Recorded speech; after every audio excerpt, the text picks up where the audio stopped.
그때는 몰랐습니다. 제가 겪고 있던 이 병이 제 삶의 모든 것을 집어삼킬 거라는 것을요.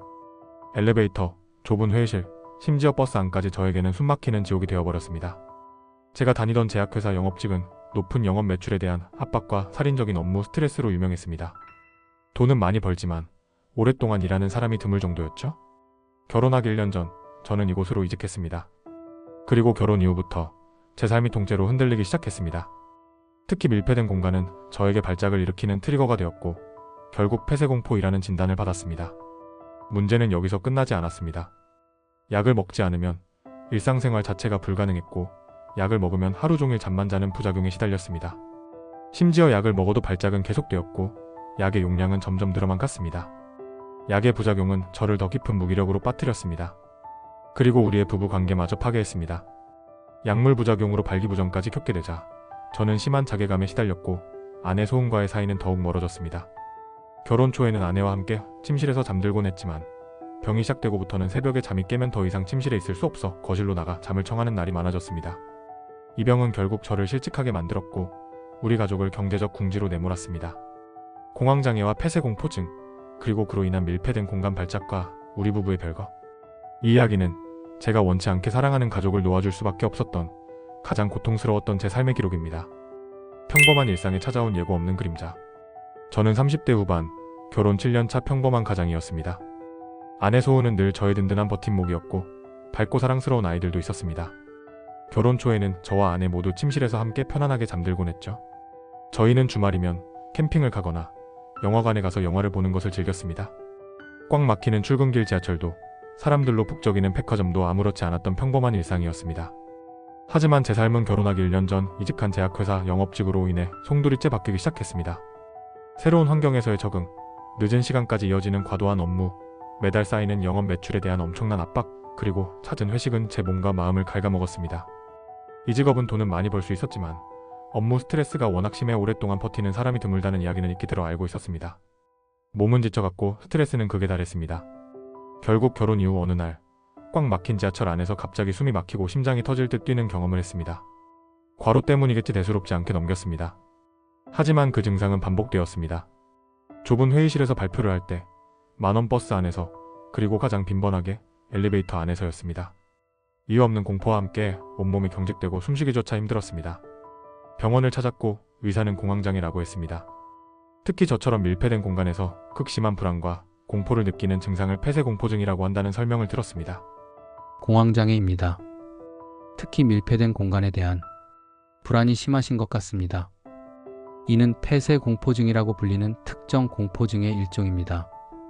환자분처럼 엘리베이터, 지하철, 좁은 방, 심지어 MRI 촬영 장비 같은 공간에서 극심한 불안과 공포, 즉 공황 발작을 경험하는 것이 특징이죠.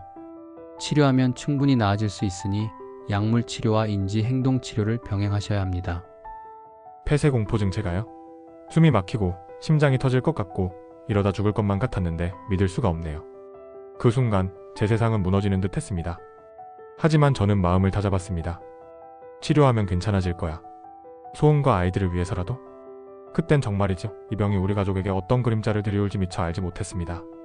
이 병이 단순히 불편함을 넘어 일상생활에 심각한 지장을 초래할 수 있는 불안장애라는 것을 그때는 실감하지 못했습니다. 일상 속 공포 변해가는 관계. 진단 후 저는 치료를 시작했습니다. 약을 먹고 주기적으로 병원에 다녔습니다. 하지만 공황 발작은 제 의지와 상관없이 찾아왔습니다. 특히 엘리베이터나 사람이 많은 좁은 공간에 대한 공포는 더욱 심해졌습니다. 밀폐된 공간에 대한 두려움으로 인해 탈출하고 싶은 욕구와 통제력을 상실할 것 같다는 공포가 저를 지배했습니다. 저는 회사 생활에도 어려움을 겪기 시작했습니다. 회의는 고문이었고 출퇴근길은 매일의 전쟁이었습니다. 결국 저는 잦은 발작과 불안으로 인해 일을 그만둘 수밖에 없었습니다. 숨 막혀 죽을 것 같아 이러다 정말 쓰러질지도 몰라. 집에서 머무는 시간이 늘어나면서 저는 점차 무기력해지고 예민해졌습니다. 소은은 처음엔 저를 이해하고 다독였습니다.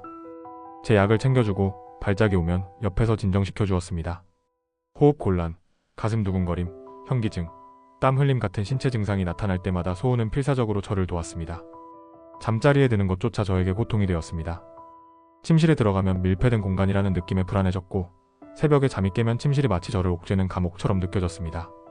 결국 저는 몰래 침실을 나와 거실 소파나 바닥에서 이불을 깔고 잠을 청하는 날이 늘어났습니다. 병이 깊어지면서 거실 밖으로는 거의 나가지 못하게 되었고 거실이 저의 유일한 안전지대가 되었습니다. 아이들에게도 이전처럼 다정한 아빠가 되어주지 못했습니다. 외출은 꿈도 꾸지 못했고 아이들이 영화를 보러 가자고 조르면 아빠는 답답해서 못 가라며 외면해야 했습니다. 불안을 피하기 위해 밀폐된 공간을 의도적으로 피하는 회피 행동이 제 일상이 되어버렸습니다. 더 큰 문제는 치료 과정에서 발생했습니다. 약을 먹지 않으면 공황 발작으로 일상생활이 불가능했지만 약을 먹으면 하루 종일 잠만 자는 증상에 시달렸습니다. 몽롱함과 무기력함 속에서 저는 아무것도 할 수 없었습니다. 약을 먹어도 발작은 끊이지 않았고 의사는 점점 더 약의 용량을 늘려갔습니다. 늘어나는 약의 용량은 저를 더 깊은 수면 상태로 빠뜨렸고 심각한 약물 부작용으로 인해 저는 정상적인 생활 자체가 어려워졌습니다. 심지어 약물 부작용은 우리의 부부 관계마저 위협했습니다. 발기부전을 겪게 되면서 남편으로서의 자괴감과 무력감에 시달렸고 아내와의 사이는 더욱 멀어졌습니다. 결국 저의 실직으로 인해 저금해 놓았던 돈은 1년 동안의 실직 기간 동안 바닥을 드러내기 시작했습니다. 전업주부였던 소은은 저의 치료비와 가족 생활비를 감당하기 위해 동네 카페에서 아르바이트를 시작했습니다. 하지만 소은의 수입만으로는 턱없이 부족한 현실이었습니다. 돈 문제로 부부싸움도 잦아졌고 소은의 얼굴에서는 웃음기가 사라져갔습니다. 여보 괜찮아요? 힘들면 나한테 말해요. 미안해 소은아 내가 도움이 못 돼서. 우리 이제 어떻게 해야 해?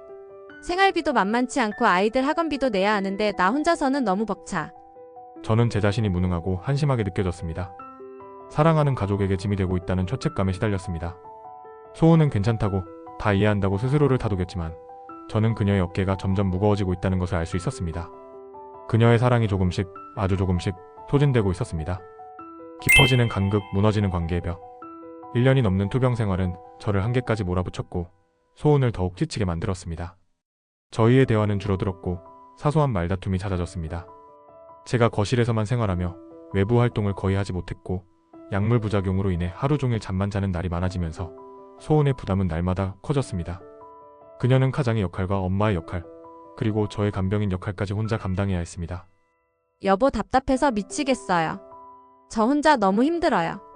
미안해 나도 내가 왜 이러는지 모르겠어. 노력하고 있어. 어느 날 아이들이 학교에서 단체로 영화 관람을 가는 날이었습니다.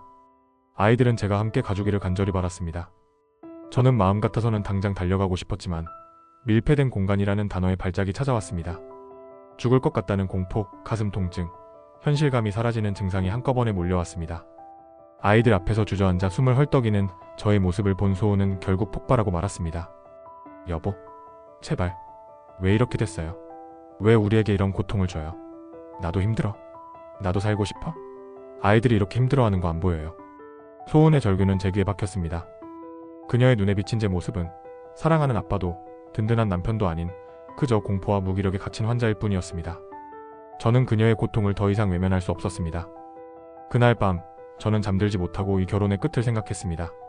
사랑으로 시작했지만 사랑만으로는 감당할 수 없는 병 앞에서 우리의 관계는 벼랑 끝에 서 있었습니다. 별거라는 이름의 슬픈 시도? 저는 몇 날 며칠을 고민했습니다. 소은과 아이들을 떠난다는 것은 상상조차 할 수 없었던 일이었습니다. 하지만 이대로는 소은도 아이들도 그리고 저 역시 무너져 내릴 것 같았습니다. 제 안에는 더 이상 그녀에게 짐이 되지 않을 힘도 그녀를 행복하게 해줄 방법도 남아있지 않았습니다. 사랑은 있었지만 그 사랑이 저를 갉아먹고 있었습니다. 더 이상 저의 병과 약물 부작용이 사랑하는 소은과 아이들의 삶 전체를 집어삼키게 둘 수는 없었습니다. 소은은 살아야 했습니다. 그리고 아이들도 평범한 아빠를 기대할 권리가 있다고 생각했습니다. 결국 저는 소은에게 이혼을 이야기했습니다. 소은아 우리 헤어지자. 싫어. 말도 안 돼. 우리가 어떻게 이혼을 해? 아이들은 어쩌고? 소은은 이혼을 극구 반대했습니다. 그녀는 저와의 인연을 쉽게 놓으려 하지 않았습니다. 하지만 저는 이곳에서 더 이상 견딜 수 없었습니다. 도시의 답답함, 예측할 수 없는 발작의 공포, 그리고 제가 가족에게 짐이 되고 있다는 죄책감이 저를 짓눌렀습니다. 저는 소은에게 이혼 대신 별거를 제안했습니다. 소은아 내가 여기서 너무 힘들어. 이대로는 나도 너도 아이들도 모두 불행해질 거야. 잠시 떨어져 지내자. 경기도의 작은 시골로 가서 안정을 찾아볼게. 그곳이라면 좀 나아질지도 몰라. 정말 나아질 수 있을까? 노력할게. 이게 지금으로서는 최선이야. 우리를 위한 최선이라고 생각해줘. 그리고 저는 마침내 소은과 아이들을 뒤로하고 정든 집을 떠나 경기도의 한 작은 시골로 거처를 옮겼습니다. 제 마음은 찢어지는 듯 아팠지만 동시에 그녀가 이 지옥 같은 삶에서 벗어날 수 있다는 작은 희망에 휩싸였습니다. 우리는 서로를 사랑했지만 그 사랑만으로는 병의 무게와 간병의 고통, 그리고 현실의 모든 어려움을 감당할 수 없었던 겁니다. 별거 후의 삶, 그리고 남겨진 질문. 저는 지금 경기도의 작은 시골로 거처를 옮겨 혼자 생활하고 있습니다. 도시의 번잡함과 밀폐된 공간으로부터 벗어나니 이전보다는 확실히 안정을 찾았습니다. 여전히 거실이 제 유일한 안식처입니다. 소우는 아이들과 함께 홀로 섰습니다. 공황장애의 굴레에서는 완전히 벗어나지 못했지만 제 마음속에는 여전히 먹먹한 슬픔과 죄책감이 남아있습니다. 과연 저의 선택이 옳았던 걸까요? 사랑하는 사람에게서 제가 할 수 있는 마지막 사랑은 그녀를 놓아주는 것뿐이었던 걸까요? 폐쇄공포증은 완치가 가능한 질병이라는데 저는 과연 최선을 다했던 걸까요? 이곳 시골에서는 그나마 평온을 찾았지만 도시 생활이나 새로운 직업을 얻는 것은 지금으로서는 불가능한 상태입니다. 약 없이는 발작에 시달리고 약을 먹으면 무기력증과 졸음에 빠져드는 악순환. 제약회사에서 쌓은 커리어도 가족도 모두 잃었습니다. 제가 겪은 이 고통은 끝없이 이어질까요?